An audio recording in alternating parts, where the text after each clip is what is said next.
Hello viewers, welcome to the Playtyme Show, the #1 sports show in East and Central Africa. Playtyme Show covers all of the fun aspects of sports, definitely the definitive guide for anyone who likes sports news, fixtures, transfers and players. Stay tuned. Aston Villa's academy youngster produced a valiant effort as Liverpool survived the first half scare to win 4-1 and progress to the 4th round of the FA Cup. During a COVID outbreak in the first squad, Villa were forced to field an under-23 side, and Sadio Mane headed the Premier League champions in front 4 minutes into the game.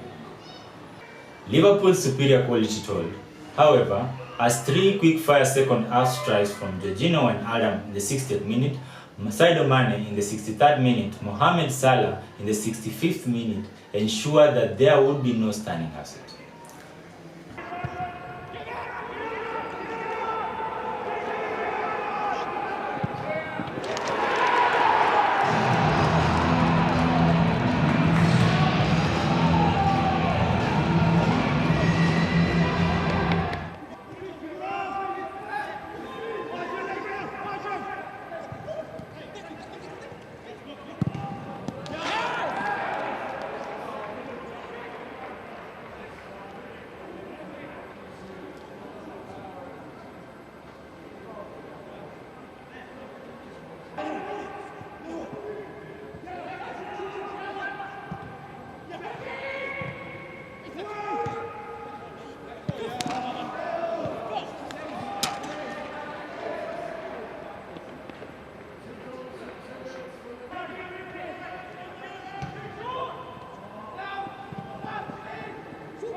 Chelsea's poor run of form makes his Stamford Bridge job more exciting.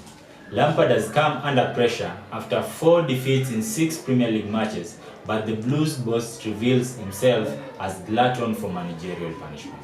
The 42-year-old believes he will learn more about himself and his players now that Chelsea must find a response to their recent slump. We have had some positive, we haven't had any players positive in the last couple of rounds. We have had small numbers of staff, which because we've been testing so regularly all the time, I have to say our medical team have been fantastic. Over and beyond what the Premier League are laying down, we test, we take people out, we don't take any risks with anybody, and I think that's only right.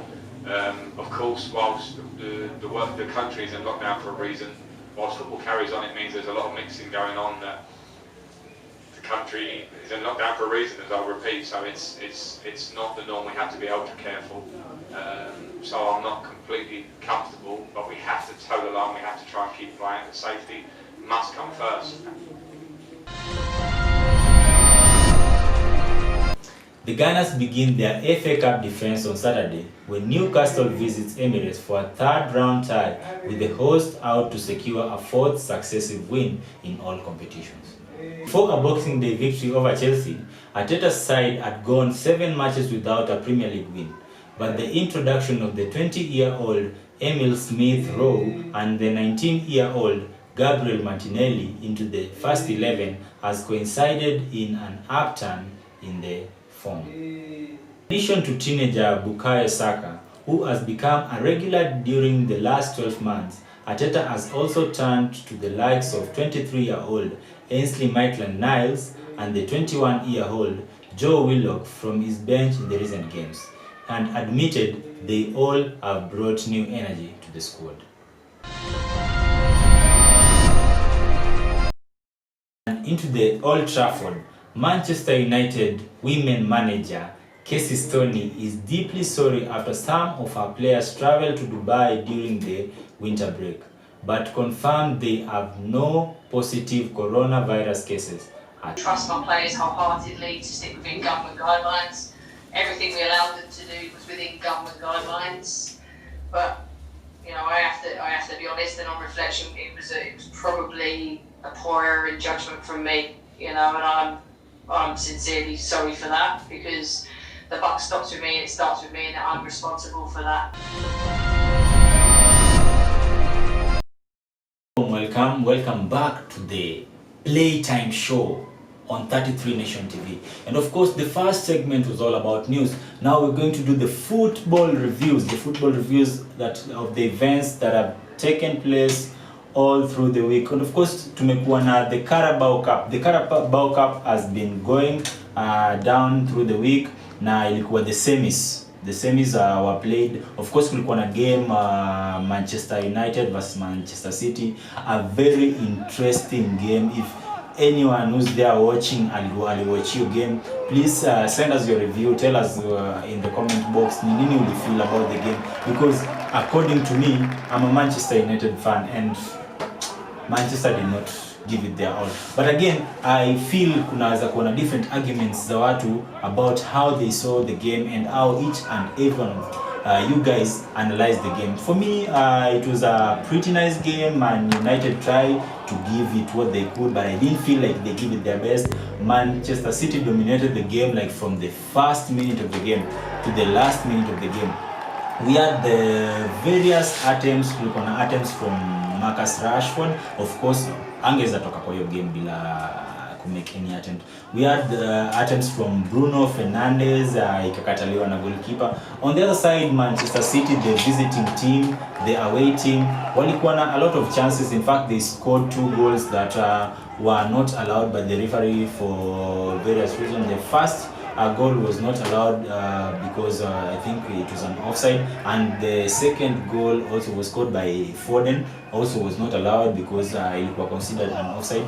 Man United also scored 1 goal by Marcus Rashford that was scored in the early minutes of the first half, and it was also considered as an offside by the VAR ruling. This game ilikuwa a very interesting game around the second half. We had the first goal from the City side by Stones. A defender comes all the way from the defense to come and score, where there are strikers, midfielders, defender, and a goalkeeper. That's why I'm telling you, Man United wasted us big time. They wasted our money, all those that placed their bet on Manchester United. Another game that was played on the midweek was the game between Tottenham and Brentford.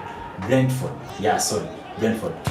This game, actually, me nilikuwa nimejua this is the end of the road for Mourinho. But you know Mourinho with this small trophy, he doesn't get enough of them. So hii game ya Brentford na Tottenham Hotspur, it was another hot game. You talk of Manchester City and Manchester United, you don't know anything. Brentford versus Tottenham, this game was just on top. Tulikuwa na goals from Musa Sissoko. This guy hasn't scored from 2019. He scored using a very good header, but unfortunately, to me, it felt like it was an easy goal because he was all alone in that position. The defenders had not noticed him, so the ball ilimpata at the comfort zone, akai head into the net. That was a nice goal for the Tottenham side. And again, Son, the familiar name. Who doesn't know Son at this point in the Premier League? Son has been scoring each and every game. Son gave us the second goal on the 60th minute, I guess. Yeah, a goal that we didn't see it coming, but because it's Son, one of the most, we call him one of the most fastest players, apart from Gareth Bale. Thank you for being with us from the start of the show. We got to go, but if you want to get the latest updates and insights of the games in Kenya and all over the world, you can reach out to us on our 33 Nation social media pages. Reach out to us, 33 Nation, on Facebook and on Instagram. This has been wonderful. I'm your lovely host, Alexander Gulam. Until next time,